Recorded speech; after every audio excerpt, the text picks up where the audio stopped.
Assalamualaikum warahmatullahi wabarakatuh.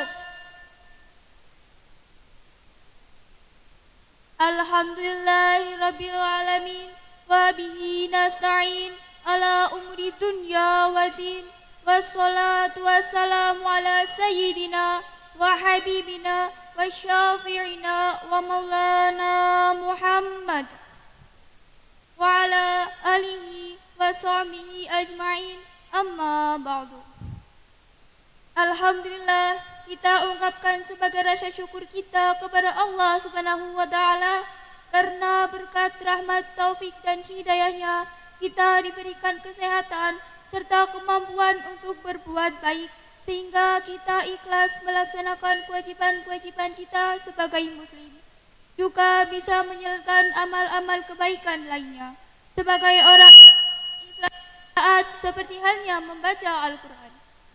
Selanjutnya, salawat beserta salam dengan ucapan Allahumma sholli ala sayyidina Muhammad kita haturkan kepada beliau beserta keluarga, sahabat, dan pengikut-pengikut beliau hingga hari kiamat. Karena berkat perjuangan beliau, kita termudahkan untuk mengenal Islam, sebuah agama yang berpedoman pada Al-Quran. Hadirin yang saya hormati, sebagaimana kita ketahui bahwa Al-Quran adalah termasuk mukjizat Nabi kita tercinta, di mana keasliannya akan selalu dijaga oleh Allah Subhanahu wa Ta'ala. Ternyata Al-Quran juga mempunyai banyak keistimewaan dan keajaiban yang terkandung di dalamnya dan tidak terdapat pada kitab atau buku lainnya. Membaca Al-Quran adalah merupakan ibadah yang memiliki nilai pahala per hurufnya dan mengandung banyak keutamaan. Di antaranya keutamaan utamanya yaitu agar kita mendapatkan petunjuk dan rahmat dari Allah Subhanahu wa Ta'ala. Sebagaimana firman Allah dalam Al-Quran, A'udzu billahi minasyaitonir rajim. Bismillahirrahmanirrahim. Wa innahu lahudan wa rahmatul lil mu'minin. Yang artinya, dan sesungguhnya Al-Quran itu benar-benar menjadi petunjuk dan rahmat bagi orang-orang beriman. Quran Surat An-Naml ayat 77. Hadirin yang berbahagia, dengan kita membaca Al-Quran, kita akan diberi petunjuk dalam setiap urusan kita sehari-hari, baik urusan bergaul dengan manusia, urusan perjodohan atau keluarga, urusan bekerja atau berusaha, urusan mempergunakan harta, bahkan urusan hutang-piutang pun Allah tunjukkan semuanya dalam Al-Quran. Tinggallah kita sendiri mau atau tidak mengambil petunjuk-petunjuk itu. Kalau saja kita mau, maka hidayah dan rahmat Allah akan diturunkan kepada kita, baik berupa kemudahan di dalam urusan dunia, lebih-lebih urusan keakhiratan. Hadirin rahimakumullah, keutamaan yang kedua yaitu sebagai penawar atau obat penyembuh. Sebagaimana firman Allah dalam Al-Quran, A'udzu billahi minasyaitonir rajim. Bismillahirrahmanirrahim. Walau ja'alnahu Qur'anan a'jamiyyan laqalu laula fussilat ayatuhu a'jamiyyun wa arabiy. Qul huwa lilladzina amanu hudan wa shifaa.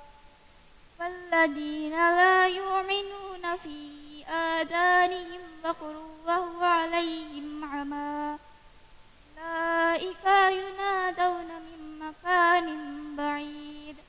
Yang artinya, dan jikalau kami jadikan Al-Quran itu sesuatu bacaan dalam bahasa selain Arab, tentulah mereka mengatakan, mengapa tidak dijelaskan ayat-ayatnya? Apakah patut Al-Quran dalam bahasa asing sedang Rasulnya adalah orang Arab? Katakanlah, Al-Quran itu adalah petunjuk dan penawar bagi orang-orang mukmin. Sementara orang-orang tidak beriman, pada telinga mereka ada sumatan, sedang Al-Quran itu sesuatu kegelapan bagi mereka.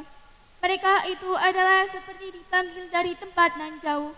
Quran Surat Fussilat ayat 44. Bagi orang beriman, Al-Quran itu adalah sebagai petunjuk dan penawar hati. Dengan kata lain, apabila seorang mukmin betul-betul menjalankan petunjuk-petunjuk Al-Quran, maka ia akan menemukan obat penawar hati, pelipur lara dalam setiap permasalahan yang tengah ia hadapi. Kita lagi kalau kita baca Al-Quran, kita lagi kena musibah, segera baca Al-Quran. Kita lagi sakit, solusinya tetap baca atau dibacakan Al-Quran.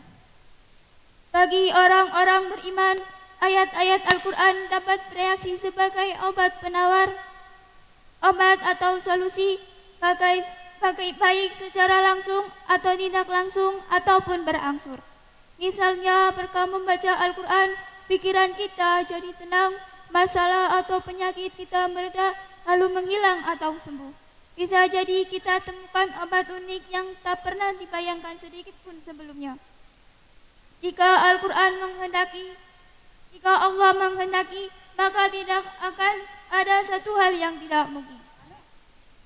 Hadirin rahimakumullah, oleh karena itu, marilah kita jadikan Al-Quran sebagai petunjuk dalam setiap langkah kita, sebagai penawar hati sekaligus solusi dalam setiap masalah, juga sebagai obat penyembuh dari setiap penyakit yang menimpa diri kita atau orang-orang di sekitar kita. Kiranya ini saja yang dapat saya sampaikan. Semoga pidato singkat ini dapat menginspirasi kita semua untuk semakin rajin membaca Al-Quran, paling tidak per hari 1 halaman, kalau tidak mampu maka per hari cukup 5 ayat. Kemudian membaca surat-surat tertentu, terutama pada saat menghadapi masalah atau tertimpa musibah atau terkena penyakit. Serta jangan lupa hayatilah maknanya agar keutamaan-keutamaannya betul-betul berbuah nyata dalam kehidupan kita. Amin. Hadirin rahimakumullah, jika ada sumur di ladang, boleh kita menumpang mandi. Jika ada umur panjang, semoga kita berjumpa lagi.